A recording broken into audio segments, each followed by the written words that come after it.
अब आप किसी से बहुत दिनों बाद मुलाकात करते हैं तो आप उसको हिंदी में तो कुछ इस तरह से बोलते हैं कि यार तू तो ईद का चांद हो गया है, आजकल दिखता ही नहीं। अब ईद का चांद हो गया दिखता नहीं, उसको इंग्लिश में बोलना बड़ा मुश्किल काम।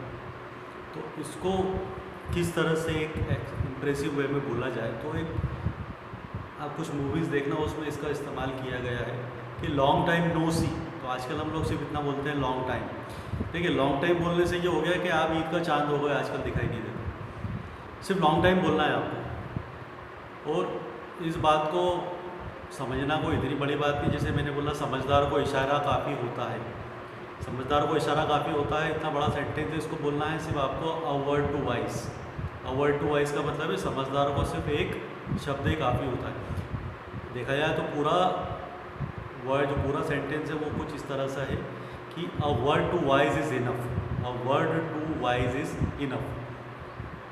देखिए आने वाले 1-2 महीने में बरसात का सीज़न आ जाएगा। बरसात में एक एक्सप्रेशन का यूज़ किया जाता है। अगर आपसे कोई बोलता है कि it is raining cats and dogs, cat का मतलब बिल्ली है और डॉग का मतलब तो कुत्ता है।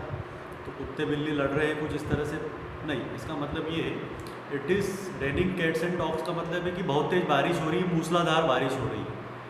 तो कभी कभी न्यूज़ चैनल में अगर आप देखें कि जब मौसम, जब फोरकास्ट न्यूज़ जब आती है तब उस टाइम पे बोला जाता है कि it is about to rain cats and dogs in southern area, कुछ इस तरह से वो बोलते हैं। तो ये एक्सप्रेशन का यूज़ किया जाता है। देखिए अगर आप किसी को बोलते हैं कि it is raining cats and dogs तो वो शायद कुछ और मतलब ही निकालेगा, लेकिन काफ़ी यूज़ किया जाता है इसका। एक सेंटेंस हम लोग बोलते हैं, चाहे जो भी हो जाए। चाहे जो भी हो जाए, मैं अंग्रेजी सीखूँगा तो कम वॉट में कम, पूरा सेंटेंस है कम वॉट में कम। लेकिन आपको सिर्फ इतना बोलना है कम वॉट में। कम what may I will learn English. चाहे जो भी हो जाए मैं जीतूँगा। कम what may I will win. चाहे जो भी हो जाए मैं इस कॉलेज में एडमिशन लूँगा। तो come what may I will take admission in this college. चाहे जो भी हो जाए मैं कल ज़रूर आऊँगा। कम what may I will come tomorrow. तो कम वॉट में का मतलब है चाहे जो भी हो जाए। तो कम वॉट में आपको कहाँ यूज़ करना है, जहाँ पर आपको बोलना है कि चाहे अब जो भी हो जाए मुझे यह काम करना है या मुझे यह काम करना पड़ेगा। ठीक है ना। मजबूरी का नाम महात्मा गांधी। अब मजबूरी का नाम महात्मा गांधी, इसको इंग्लिश में बोलना है मुझे, तो इसको कहते हैं compulsion has no alternative. Compulsion has no alternative. अब आप बोलेंगे सर इसमें महात्मा गांधी का नाम तो आया नहीं। मैं आपको समझाता हूँ किस तरह से। देखिए कंपल्शन का मतलब होता है मजबूरी और अल्टरनेट का मतलब होता है विकल्प। जब कोई मजबूरी होती है तब उसका कोई विकल्प नहीं होता है। ये बहुत अच्छा थॉट है, मैं हमेशा यूज़ करता हूँ कि we never change our habits until we don't have compulsion. जब तक मजबूरी ना हो तब तक हम अपनी आदतों को नहीं बदलते। जब तक मजबूरी नहीं होगी तब तक आप अंग्रेजी नहीं सीखोगे। जब तक मजबूरी ना होगी जब तक आप घर से बाहर नहीं निकलोगे। जब तक मजबूरी नहीं होगी आप किसी काम को नहीं करोगे। क्योंकि हम लोग कंफर्टेबल जोन से कभी भी जीवन में बाहर ही नहीं आना चाहते।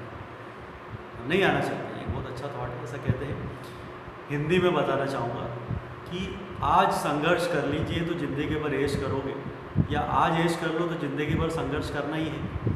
तो डिपेंड करता है आपको क्या करना है। ठीक है ना। तो मैं अपने सेशन का अंत एक बहुत अच्छे थॉट से मैं करना चाहूँगा, तो मैं हमेशा यूज़ करता हूँ। मैं बार बार उसको क्यों बोल रहा हूँ मैं आपको बताना चाहता हूँ कि once in a lifetime I am going to cross this way, so let me help those people who meet me in this way, whether they are my friends, my colleagues, my relatives, because I am never ever going to cross this way again. इस जीवन में सिर्फ एक ही बार मैं इस रास्ते से गुजरूंगा और ये जो रास्ता है ये मेरे 24 घंटे हैं।